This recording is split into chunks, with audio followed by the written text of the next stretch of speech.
that time, that's the only guy that basically wanted to fight.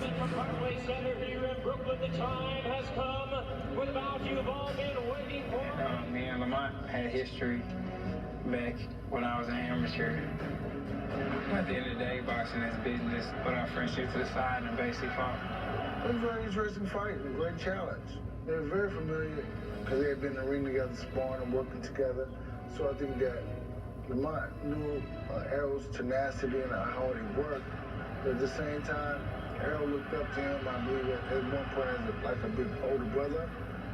I consider Lamont Peterson, a good friend and a mentor to me. The Peterson fight was a real opportunity to see how Spence would do against a quick, smart, wily veteran in Peterson, a two-division champion, who may be able, with his legs alone, to drag not Errol Spence into a firefight, but into more of a track meet. Lamont Peterson is an experienced former champion who can really box in a variety of ways. And over the past 10 years, Lamont Peterson is one of the best fighters in the sport. I was definitely excited to defend my title in that fight. Just to get an opponent like Lamont Peterson, especially coming off the Kell Brook fight, it was another great measuring stick. Especially a great name to put under my belt. They both talked about bringing out the dog at each other. We're about to find out. The game plan in that fight was, basically use my jab, be patient, just look for the opening. It was more of the full movement. Not really get out of range, but to sidestep.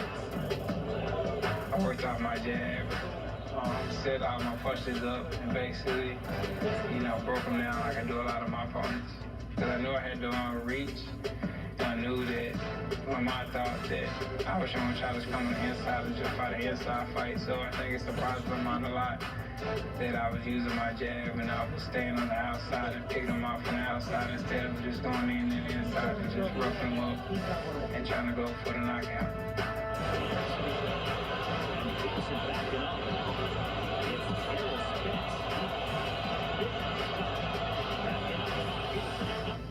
I know how hard Errol punches and how physically strong he is.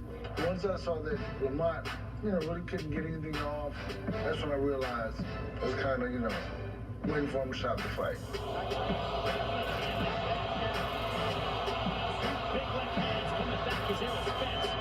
For as much as Lamont Peterson tried to do, it was Errol Spence's jab that became a weapon, began to wear him down round after round. And you saw a Lamont Peterson who was just unable to throw punches back more than one at a time. And that's because when Errol Spence turns into the stalker, the finisher, there's not another welterweight in the world to this point who proves he can stand in that kitchen and take that heat.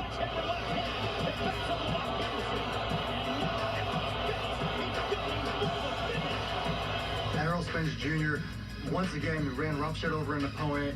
He pressured him, he bullied him on the inside, and those punches were really damaging. He just gave Lamont Peterson an absolute shellac.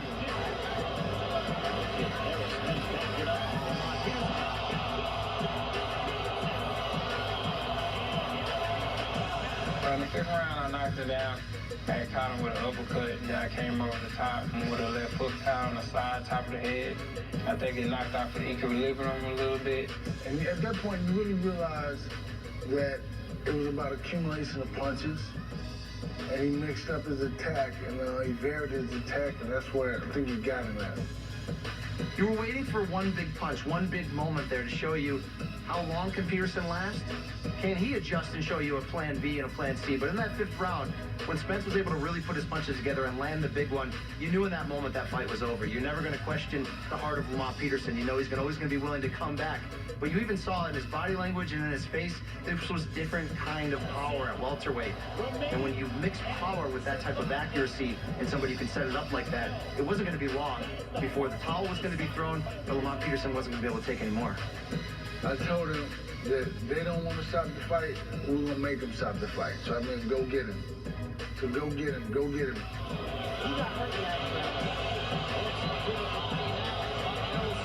In the second round, I was just, basically landing shots at will, catching with different shots, using my angles and just, beating them up. Another straight left, and you can just tell by the body language that Peterson's even nothing. Hit that one. That's only because now Errol Spence with a straight left.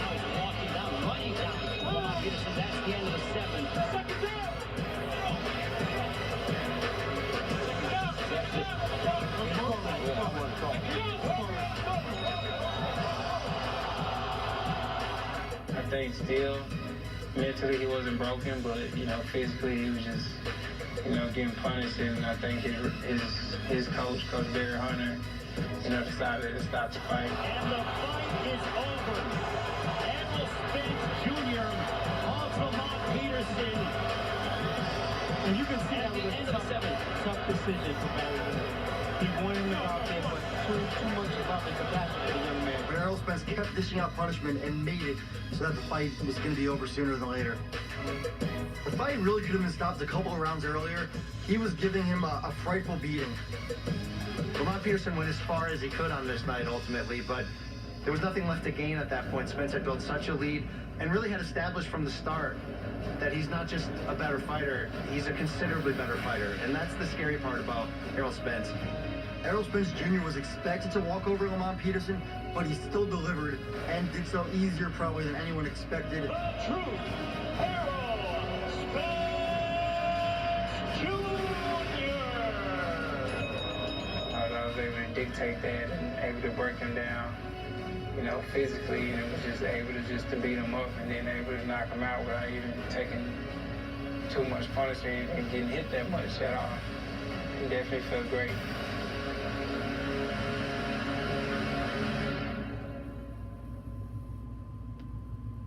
Remembering when to change your fridge filter is a hassle. Remembering the right filter is almost impossible. So at filtersfast.com, we have some good advice for you. Forget it. Instead, remember this. Go to filtersfast.com and check fridge filters off your to-do list forever. You can get the right filter delivered right to your door for a fraction of big box store prices with a Filters Fast brand filter. To see how much you can save, plus get free shipping, go to filtersfast.com. Ain't that cute? Phew, boy, it made sense when you saw how happy that ice cream made him. But now you just feel like a moron. Lucky for you, Husky Liner floor mats come with a form-fit edge that contains a spill like no other. Good job, guy. Now you never have to worry about your floorboards again. Husky Liners, guaranteed for life. Sweet and smoky. How did Subway know it's what I wanted?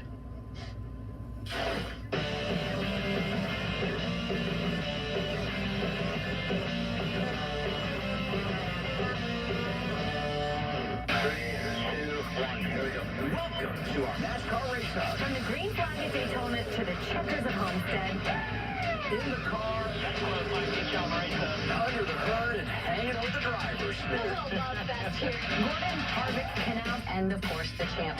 We've got the drama, the stories, the science. New levels of analysis and storytelling for the sport. NASCAR Race Hub, weeknights at 6 Eastern on FS1 and the Fox Sports app. The Big East tournament. It's about to go down. This is The stars of the Big East fight for conference supremacy on Fox and FS1. from the Big East tournament. Once the MSG, when we born to be victorious. The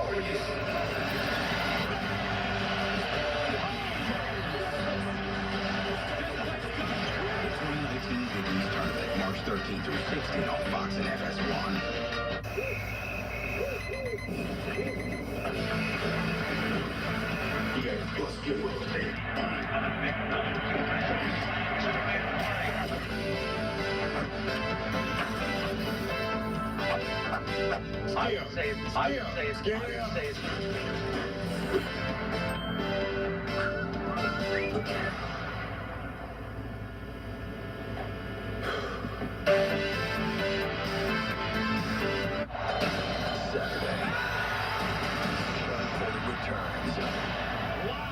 Electrifying welterweight world champion is on a mission to dominate boxing's deepest division. When he defends his belt against #1 contender Yordenis Ugas on an 8-0 hot streak, hungry for his first world title shot. PBC on Fox, Saturday, 8 Eastern, 5 Pacific, only on Fox and the Fox Sports app. He's one of the nation's most prolific scorers.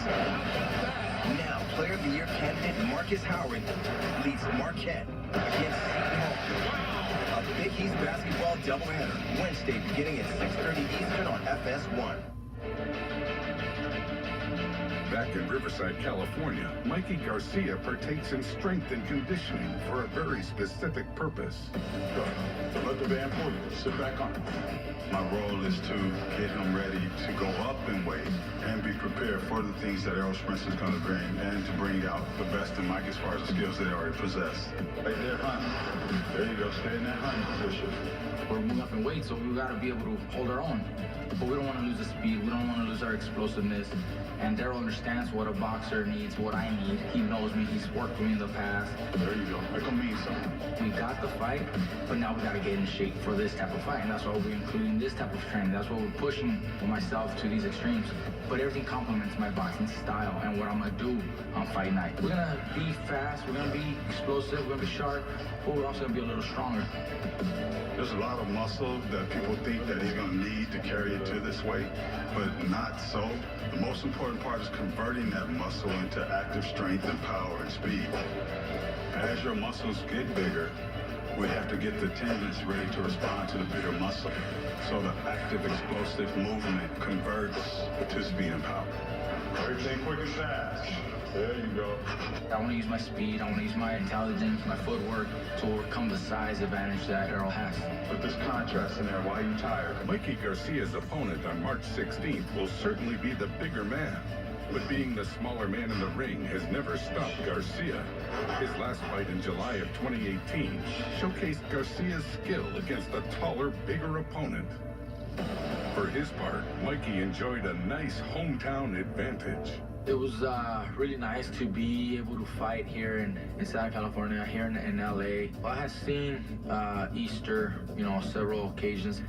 He was always the kind of fighter that never really uses his reach and height as much as he should. Look, Mikey hadn't fought in Southern California in a while. Before the fight, I talked to Mikey. He told me that he was excited, that he was looking forward to seeing the crowd, how the crowd will react. Look, if the Adrian Broner fight was Mikey Garcia's opportunity to remind fans that he's back, that he's a marketable player, that he's a potential pay-per-view player, it was the Robert Easter fight that told you this guy can move tickets, this guy can attract fans, this guy can build a happening, this guy can build a moment. Robert Easter Jr. and Mikey Garcia both held lightweight titles, and Mikey Garcia had just moved up to 140 and beat Sergey Lipinets for a title at junior welterweight. We didn't know if Mikey Garcia was going to return to 135 ever again, but he wanted to unify. He came back down and fought a guy in Robert Easter who was much bigger than him. Directions at all times. More importantly, protect yourself at all times. Fight hard, fight clean, feel up. And we are underway from here at Statesville Center, ringside. When we finally get in the ring with him, he starts using the reach, starts using the jab, starts using his height and boxing on the outside. So that kind of forced me to start being the aggressor.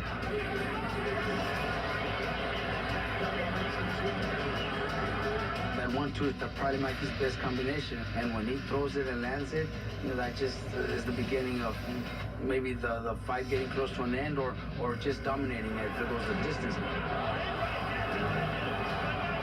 The second round, I started picking up the pace, started landing some punches, some jabs. I'm finding my distance. I'm finding that timing to punch in between his punches so I can land some shots. Third round, I'm coming in, I'm landing a few shots. Then I surprise him with a combination. I jump in with a 1-2, but then I come back with a left hook, and that puts him down.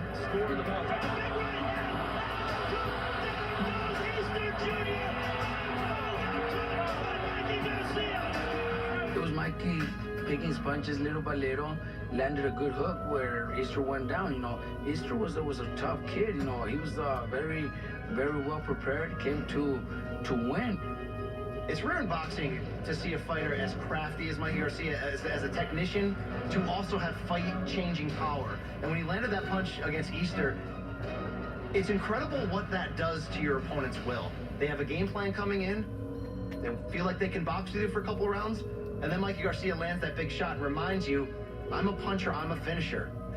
He dropped Easter, and I think from that point on, Robert Easter didn't announce it, but he showed you he was more in there to survive and get to that final bell in the 12th round than he was to try to win it. I was really impressed that Mikey Garcia had no problem whatsoever getting inside on not just a bigger, taller, rangier fighter, but somebody who's a pretty damn good boxer, a champion at 135 pounds.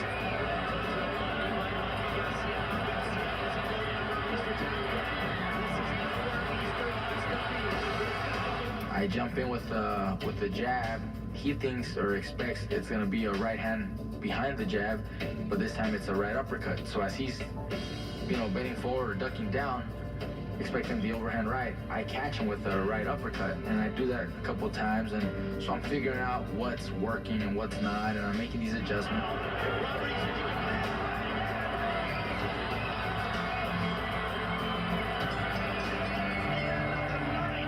Easter was the taller man, way taller than Mikey, so obviously we have to work the body. He slipped, he bobbed his head, and used that jab to the body to create that separation, get inside on Robert Easter, land the uppercut, and Easter couldn't keep him at bay. And I thought to myself, I'm not hurt, I'm not tired, this guy's nothing, so I'm gonna keep pressing, I'm gonna keep trying to put a show, maybe I can hurt him, maybe I can stop him.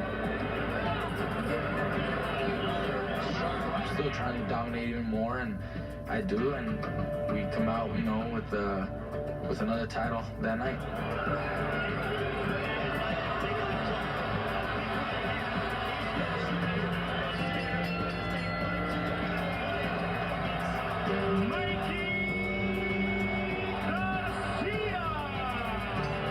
That was the IBF lightweight title. That made me a unified lightweight champion. That was actually my 5th title in 4 divisions. Once you're a champion, you want to unify. We were fortunate enough that Robert Easter was available, and then the fight was easy to be made. So once we got it, we trained hard to unify, because that's a big thing that's a really big moment for a fighter to unify his title. I said to your brother yesterday, why Errol Spence? And he said about a year ago you were watching a fight, you stood up and you said, I want to fight Errol Spence. Why? That's the question, why? Everybody keeps asking themselves, why would I even choose Errol Spence as my next opponent? Got the call from my manager, like, Mikey Garcia wants to fight you. He looking for clout. Then he called me out the second time. I was like, this dude is serious. You can't escape the big narrative of this fight. How crazy is Mikey Garcia? Because you ask other fighters, you ask critics, moving up 2 weight classes, chasing down the boogeyman at 147 pounds, going after the toughest fight available that the other elites aren't willing to take. I'm intrigued to see if Mikey Garcia's superior ring skills can really take him to victory against a far bigger, stronger, and also one of the best fighters in the sport, period.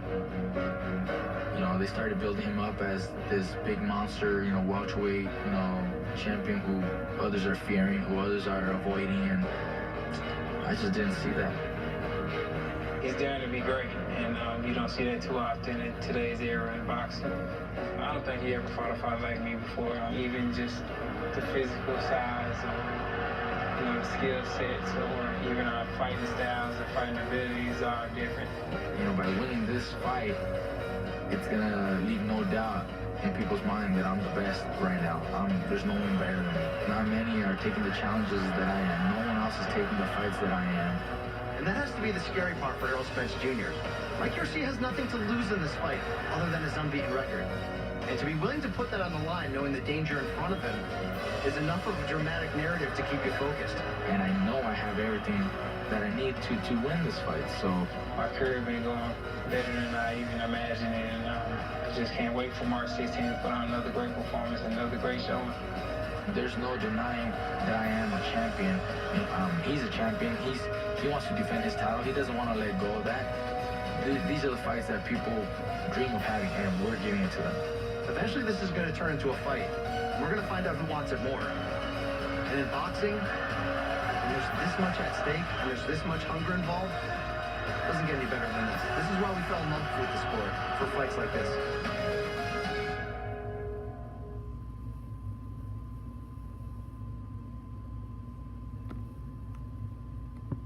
Hey, man, make sure y'all hit that like and subscribe, man. March 17th, I will be live streaming the fight, so make sure y'all stay tuned, man. Make sure y'all hit that like and subscribe. Appreciate it.